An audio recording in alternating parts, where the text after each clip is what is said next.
চাঁদ কম্পিউটারের আরেকটি নতুন ভিডিওতে আপনাকে স্বাগতম। আজকে মূলত আমরা একটি বেসিক জিনিস নিয়ে আলোচনা করব। তো আজকে আমরা দেখব কিভাবে খুব দ্রুত সময়ের ভেতরে অ্যাডোবি ফটোশপ ব্যবহার করে আমরা কিভাবে একটি পাসপোর্ট সাইজের ছবি তৈরি করতে পারি সেটির উপর বিস্তারিত আলোচনা করব। তো চলুন আমরা খুব দ্রুত সময়ের মধ্যে দেখে নেই কিভাবে একটি প্রফেশনাল পাসপোর্ট সাইজের ছবি তৈরি করতে পারি। সঠিক মাপ এবং যে সাইজগুলো থাকে সেই পাসপোর্ট সাইজের ছবির সেটির যে মাপযোগের একটা ব্যাপার আছে সেগুলো দিয়ে আমরা কিভাবে একটি প্রফেশনাল পাসপোর্ট সাইজের ছবি তৈরি করতে পারি সেটির উপর বিস্তারিত আজকে আলোচনা করব। তো আপনারা যারা চাঁদ কম্পিউটারের এই ইউটিউব চ্যানেল এবং ফেসবুক পেজটি যদি ফেসবুক থেকে আপনারা কিন্তু যদি এই ভিডিওটি দেখে থাকেন তো অবশ্যই আপনারা ফেসবুক যে পেজটি আছে চাঁদ কম্পিউটারের সেটিতে কিন্তু অবশ্যই লাইক দিবেন এবং ফলো করে কিন্তু সাথে থাকবেন আমাদের এই চাঁদ কম্পিউটারের সাথে। এবং আপনারা যারা ইউটিউবের মাধ্যমে এই ভিডিওটি দেখছেন তো অবশ্যই আপনারা চাঁদ কম্পিউটারের ইউটিউব চ্যানেলটি সাবস্ক্রাইব করে দেবেন, কেননা এই নিত্য নতুন গুরুত্বপূর্ণ যে টিপসগুলো আছে সেগুলো কিন্তু চাঁদ কম্পিউটারের এই ইউটিউব চ্যানেল এবং ফেসবুক পেজ কিন্তু আলোচনা করে থাকে। তো চলুন দেখি খুব দ্রুত সময়ের মধ্যে কিভাবে আমরা একটি প্রফেশনাল পাসপোর্ট সাইজের ছবি তৈরি করতে পারি সেটির বিস্তারিত আলোচনা করি।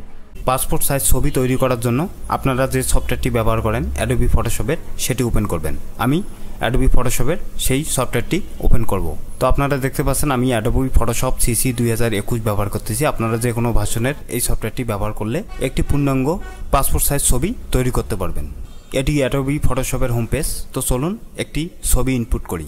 যে ছবিটির কাজ করব সেই ছবিটি এখানে ইনপুট করব। ছবিটি ইনপুট করার জন্য এখান থেকে ফাইলে যাব, ফাইল থেকে ওপেনে যাব। আমি যে ছবির কাজটি করব সেটি ওপেন করে নিলাম। ছবিটি ওপেন করার পর প্রথমে আমাদের যে কাজটি হবে সেটি এখান থেকে ইমেজে যাব। ইমেজ থেকে অটো কন্ট্রাস্ট নামে যে অপশনটি আছে সেটিতে ক্লিক করব। তাহলে দেখতে পারবো এই ছবিটি অনেকটা ক্লিয়ার মনে হবে। তো সর্বপ্রথম আমরা এই কাজটি করব। তো আপনারা দেখতে পাচ্ছেন এই ছবিটি একটু বাঁকা মনে হচ্ছে। তো এই ছবিটি সোজা করার জন্য আমরা কিবোর্ড থেকে Ctrl+A প্রেস করলে দেখতে পারবো এই ছবিটি সিলেকশন হয়ে গেছে। অথবা আপনারা এখান থেকে সিলেক্টে যাবেন, সিলেক্ট থেকে প্রথমে যে অপশনটি ওয়াল নামে অপশনটি আপনারা দেখতে পাচ্ছেন সেখানে ক্লিক করলে এই ছবিটি পুরোটা সিলেক্ট হয়ে যাবে।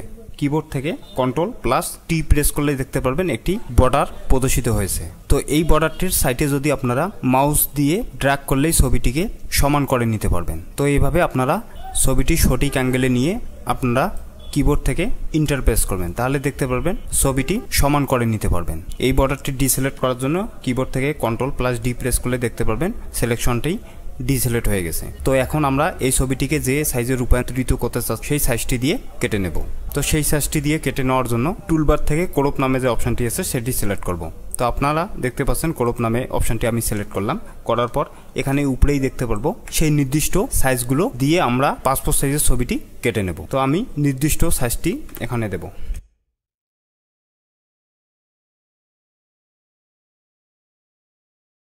তো আপনারা দেখতে পাচ্ছেন আমি পাসপোর্ট সাইজের নির্দিষ্ট যে সাইজটি আছে সেটি দিয়ে ছবির উপরে ড্র্যাগ করলাম। ড্র্যাগ করলেই দেখতে পারবো এই ছবিটি ক্রপের জন্য এখন প্রস্তুত। তো আমি কিবোর্ড থেকে ইন্টার প্রেস করব। অথবা আপনারা ছবিটির উপরে ড্র্যাগ করে মাউসের রাইট ক্লিক করলে দেখতে পারবেন ক্রপ নামে একটি অপশন, সেটিতে ক্লিক করলে এই ছবিটি ক্রপ হয়ে যাবে পাসপোর্ট সাইজে। তো এই ছবিটিকে আমাদের ডিসপ্লের সাথে অ্যাডজাস্ট করার জন্য কিবোর্ডের Ctrl+0 যদি একসাথে প্রেস করি তাহলে দেখতে পারবো ছবিটি ডিসপ্লের সাথে অ্যাডজাস্ট হয়ে গেল। তারপরে আমাদের কাজটি হচ্ছে এই ছবিটির ব্যাকগ্রাউন্ড রিমুভ করা। তো ছবিটির ব্যাকগ্রাউন্ড রিমুভ করার জন্য আমরা এখান থেকে ম্যাজিক টুল নামে যে অপশনটি আছে সেটি সিলেক্ট করব। তো ম্যাজিক টুল অপশনটি আমি সিলেক্ট করলাম। আপনারা চাইলে পেন টুল ব্যবহার করে এটি কেটে নিতে পারবেন। তো আপনারা এখান থেকে পেন টুলের ব্যবহার করেও কেটে নিতে পারবেন এই ছবিটি। তো আমি পেন টুলের ব্যবহার করব না, আমি এখান থেকে ম্যাজিক টুলের ব্যবহার করে এই ছবিটি কেটে নেব। ম্যাজিক টুল অপশনটি সিলেক্ট করা অবস্থায় আমি যদি এখানে প্রেস করি তাহলে দেখতে পারবো ছবির ব্যাকগ্রাউন্ডটি কিন্তু সিলেক্ট হয়ে গেল। তো দেখতে পাচ্ছেন ছবির ব্যাকগ্রাউন্ডের সাথে সাথে পোশাকের কিছু অংশ সিলেক্ট হয়েছে। তো আমরা এই পোশাকের অংশকে ডিসিলেক্ট করার জন্য টলারেন্স এখানে আমি 20 দিলাম। 20 দিয়ে আবার নতুন করে ব্যাকগ্রাউন্ডে ক্লিক করব। ক্লিক করলে দেখতে পারবো এখন কিছুটা অংশ সিলেক্ট হলো। আমরা কিবোর্ডের শিফট প্রেস করে বাড়তি অংশটুকু সিলেক্ট করে নেব। তো এইভাবে আপনারা বাড়তি অংশটুকু সিলেক্ট করে নেবেন। টলারেন্স যদি আর একটু বেশি দেন তাহলে দেখবেন খুব দ্রুত ব্যাকগ্রাউন্ডটি সিলেক্ট হবে। আপনারা দেখতে পাচ্ছেন ব্যাকগ্রাউন্ডটি পুরোটা সিলেক্ট হয়ে গেল। তো এই ব্যাকগ্রাউন্ডটিতে কালার অ্যাপ্লাই করার পালা। কালার অ্যাপ্লাই করার জন্য এখান থেকে টুলবারে যাব। টুলবার থেকে এটি কিন্তু ব্যাকগ্রাউন্ড কালার। তো অবশ্যই আপনারা এখান থেকে একটি কালার সিলেক্ট করে নেবেন। আমি একটি কালার সিলেক্ট করে নিলাম। কালারটি সিলেক্ট করার পর অবশ্যই ছবিটির ব্যাকগ্রাউন্ড রিমুভ করার আগে ফেদারের ব্যবহার করে নিতে হবে। তো ফেদারের ব্যবহার করার জন্য এখান থেকে আপনারা মাউসের রাইট ক্লিক করলেই দেখতে পারবেন ফেদার নামে একটি অপশন আছে, সেটিতে ক্লিক করবেন। ক্লিক করে আমি এখানে এক প্রেস করে ওকে প্রেস করে দেব। তাহলে দেখতে পারবো ছবিটির ফেদারের ব্যবহার হয়ে গেল। অথবা আপনারা ফেদারটি যদি এখান থেকে না পান তাহলে এখান থেকে সিলেক্টে যাবেন, সিলেক্ট থেকে মডিফাই থেকে আপনারা দেখতে পারবেন ফেদার নামে একটি অপশন আছে, সেখানে প্রেস করলেই দেখতে পারবেন সেই ফেদারের অপশনটি ইনেবল হয়ে গেছে এবং আপনারা এখানে এক প্রেস করে ওকে করে দেবেন। তারপরে দেখতে পারবেন ছবিটির ব্যাকগ্রাউন্ডে ফেদারের ব্যবহার হয়ে যাবে। তো আমরা ব্যাকগ্রাউন্ড রিমুভ করার জন্য কিবোর্ড থেকে Ctrl+Delete একসাথে প্রেস করি, তাহলে দেখতে পারবো ছবিটির ব্যাকগ্রাউন্ডে সেই কালারটি অ্যাপ্লাই হয়ে গেল। এই ছবিটির ব্যাকগ্রাউন্ড ডিসিলেক্ট করার জন্য কিবোর্ড থেকে Ctrl+D প্রেস করলে আপনারা দেখতে পারবেন ছবিটির ব্যাকগ্রাউন্ড ডিসিলেক্ট হয়ে গেল। অথবা আপনারা এখান থেকে সিলেক্ট অপশনে যাবেন, সিলেক্ট থেকে ডিসিলেক্ট যে অপশনটি আছে সেটিতে প্রেস করলেই দেখতে পারবেন ছবিটির ব্যাকগ্রাউন্ড ডিসিলেক্ট হয়ে গেল। তো আপনারা এই ছবিটিতে একটু কালার কারেকশন করে ছবিটি প্রিন্ট করতে পারবেন। তো চলুন কালার কারেকশনগুলো দেখে নেই। প্রথমে কালার কারেকশন করার জন্য আপনারা এখান থেকে ইমেজে যাবেন, ইমেজ থেকে অ্যাডজাস্টমেন্ট থেকে আপনারা দেখতে পারবেন কার্ভস নামে একটি অপশন দেখতে পারবেন, সেটিতে ক্লিক করবেন। অথবা আপনারা কিবোর্ড থেকে Ctrl+M প্রেস করলেও এই কার্ভসের অপশনটি পেয়ে যাবেন। তো আপনারা এখান থেকে আপনাদের ইচ্ছে মতো কালারগুলো অ্যাডজাস্ট করে নিতে পারবেন। তো আমি এই ছবিটিতে যদি কালারগুলো অ্যাপ্লাই করতে চাই তাহলে এখান থেকে আমি একটু উপরে যদি দেই তাহলে দেখতে পারবো ছবিটি একটু উজ্জ্বল হবে। আমি আমার ইচ্ছা মতো ছবিটির কালার অ্যাডজাস্ট করে নেব। এখান থেকে আমি ওকে প্রেস করব, তাহলে দেখতে পারবো ছবিটি একটু উজ্জ্বল হয়ে গেছে।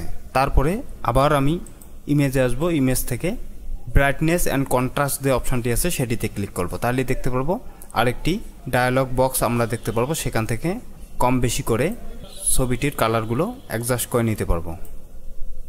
ওকে প্রেস করলাম। তারপর আরেকটি কালার অ্যাপ্লাই করব, সেটি করার জন্য ইমেজে যাব, ইমেজ থেকে অ্যাডজাস্টমেন্ট থেকে লেভেলস নামে যে অপশনটি আছে সেটিতে ক্লিক করব। ক্লিক করার পর আপনারা এখানে 3টি ডট দেখতে পারবেন, 3টি ডট থেকে আপনারা ছবির কালারগুলো অ্যাডজাস্ট করে নিতে পারবেন। তো আমি এই ছবিটি আরেকটু উজ্জ্বল করে নিলাম, নেওয়ার পর ওকে প্রেস করব। তারপর আবার ইমেজে যাব, ইমেজ থেকে সিলেক্টিভ কালার নামের যে অপশনটি আছে সেটি প্রেস করব, তাহলে দেখতে পারবো এখানে একটি ডায়ালগ বক্স আমরা দেখতে পারবো। এখান থেকে আমরা ব্ল্যাকে যাব, ব্ল্যাক থেকে নিচে যে ব্ল্যাকের যে অপশনটি আছে সেটিতে ক্লিক করে ছবির ব্ল্যাকের ঘরটি একটু বাড়িয়ে দেব, তারপর ওকে প্রেস করব। আমরা এই ছবিটিতে কয়েকটি কালার ব্যবহার করলাম, তো আমরা চলুন আরও একটি কালার এই ছবিটিতে ব্যবহার করি। সেটি করার জন্য ইমেজে যাব, ইমেজ থেকে অ্যাডজাস্টমেন্ট থেকে কালার ব্যালেন্স নামে যে অপশনটি আছে সেটিতে ক্লিক করব, তাহলে দেখতে পারবো কালার ব্যালেন্সের যে ডায়ালগ বক্স সেটি ওপেন হবে। তো এখান থেকে আমরা হাইলাইটসে ক্লিক করব, ক্লিক করে ব্লু যে লেভেলটি আছে সেটি একটু বাড়িয়ে দেব, বাড়িয়ে দিয়ে ওকে প্রেস করব। অথবা আপনারা কিবোর্ড শর্টকাট ব্যবহার করেও এই কালার ব্যালেন্স অপশনটি আনতে পারবেন, সেটি Ctrl+B একসাথে প্রেস করলে দেখতে পারবেন এই কালার ব্যালেন্স অপশনটি আপনারা পেয়ে যাবেন। তো এখান থেকে হাইলাইটস থেকে আপনারা এখান থেকে কালারটি ব্যালেন্স করে নিতে পারবেন। তো আপনারা দেখতে পাচ্ছেন মোটামুটি আমাদের একটি পাসপোর্ট সাইজের ছবি প্রস্তুত হয়ে গেল। আপনারা চাইলে এই ছবিটিতে একটি ফিল্টার ব্যবহার করতে পারেন। ফিল্টার ব্যবহার করার জন্য এখানে ফিল্টারে যাবেন, ফিল্টার থেকে নয়েসে যাবেন, নয়েস থেকে রিডিউস নয়েস নামে যে অপশনটি আছে সেটিতে ক্লিক করবেন। ক্লিক করলেই আপনারা এই বারগুলো ব্যবহার করে আপনার ছবিকে আরও স্মুথ করে নিতে পারবেন। তো আমি ওকে প্রেস করলাম। এখন এই ছবিটি আগের থেকে অনেকটা স্মুথ মনে হচ্ছে।